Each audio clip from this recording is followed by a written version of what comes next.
لڑائی شروع ہوتی ہے نا، یہ لڑائی نسلوں کی ہے. واقعات بیچ میں سناتا جاؤں گا، لیکن میں صرف پہلے سیکوینس بتا دوں کہ اس کی وجہ کیا ہے. دشمنوں میں لڑائیاں تو ہوتی رہی ہیں نا، رسالت مآب کے خلاف جنگیں تو ہوتی رہی ہیں نا. پہلی جنگ بظاہر بدر ہے.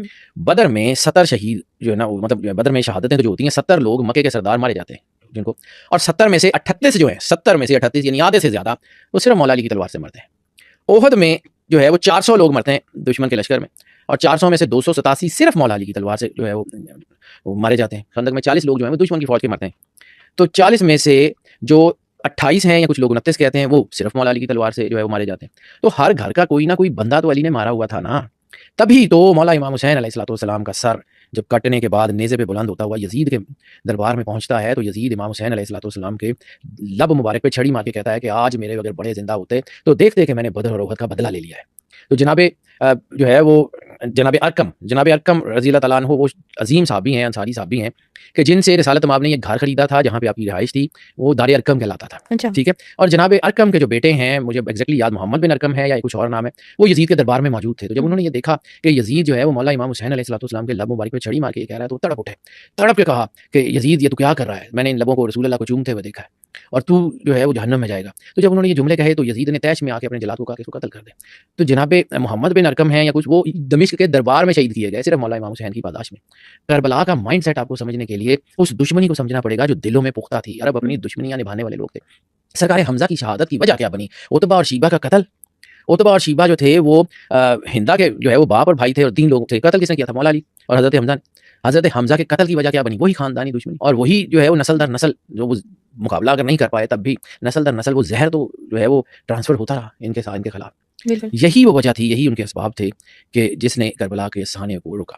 اب جس نے سب سے پہلے جو ہے وہ مولا امام حسین سے بیعت کا مطالبہ کیا یزید کے کہنے کے اوپر، مدینے کا گورنر، اس کا نام کیا ہے؟ ولید ابن عتبہ. اسی عتبہ کا بیٹا مسلمان ہو گیا، ٹھیک ہے، ہم اس کے کردار کے اوپر بات نہیں کرتے، لیکن ولید ابن عتبہ وہی تھا نا جس کو یزید نے گورنر مقرر کیا تھا حجاز کا، مکے اور مدینے کا. اور مدینے میں اس کی جو ہے نا دارالامارہ تھا. اس نے امام حسین سے جو ہے وہ بیعت کی سب سے پہلے طلب کی، اور جس کے بعد امام حسین علیہ السلام نے 28 رجب کو کربلا چھوڑا. یزید کا ذاتی کردار کیسا تھا؟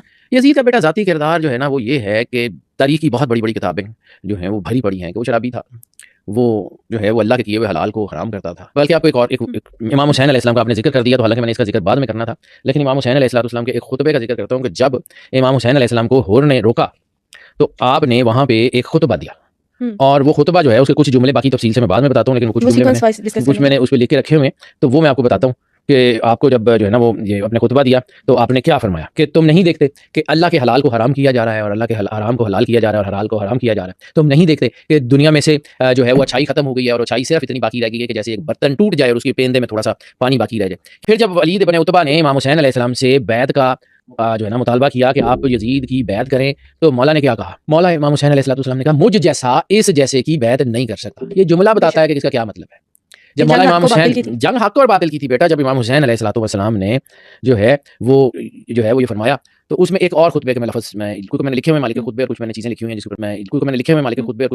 ہیں جس پر میں بات کرنا چاہ رہا ہوں. تو مولا امام حسین علیہ السلام نے جب یہ خطبہ دیا مقام بیزا پہ اور اپنے جو ہے نا قیام کے مقاصد کا بیان کیا کہ میں کس وجہ سے جا رہا ہوں، تو فرمایا اے لوگو، رسالت مآب سرور انبیاء صلی اللہ علیہ وآلہ وسلم نے فرمایا کہ جس نے کسی ایسے ظالم بادشاہ کو دیکھا جو محرمات الہیہ کو حلال کرے، خدا کا عہد توڑے اور خدا اور اس کے رسول کی مخالفت کرے، اور خدا کے بندوں پہ جو ہے وہ بے گناہ زیادتی کے ساتھ حکومت کرنے والا ہو، اور وہ اپنے قول اور فعل کے ساتھ اس سے بیزاری کا اظہار نہ کرے اور اس کو جو ہے وہ بظاہر طاقت نہ روکے، وہ شخص غیرت دینی سے آری ہے.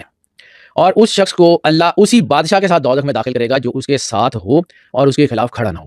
لوگوں خبردار ہو جاؤ. یہ جملے مولا امام حسین کے ہیں اور یہ بہت ساری کتابوں میں اس کے حوالے بھی بعد میں بتاتا ہوں کہ اے لوگوں خبردار ہو جاؤ، ان لوگوں نے شیطان کی اطاعت اختیار کی اور رحمان کی اطاعت چھوڑ دی. اس ملک میں فساد پھیلایا ہے، حدود الہی کو معطل کر دیا گیا ہے، اور دنیا کو اب جو ہے وہ اپنا مال سمجھ کے اس میں مال غنیمت کا حصہ لیتے ہیں. خدا کی حرام کی ہوئی چیزوں کو حلال کیا جاتا ہے اور خدا کی جو ہے حلال کی ہوئی چیزیں حرام کی جاتی ہیں.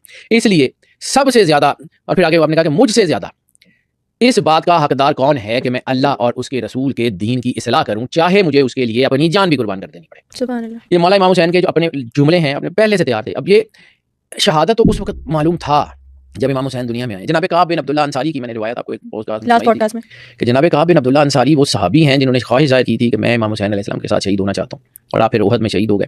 تو رسالت میں آپ نے کہا تھا کہ اللہ نے تجھ سے وعدہ کیا کہ وہ وقت بھی آئے گا جب تجھے ان کی نصرت کے لیے اٹھایا جائے گا. اس طرح کے بہت سارے واقعات ہیں بیٹا.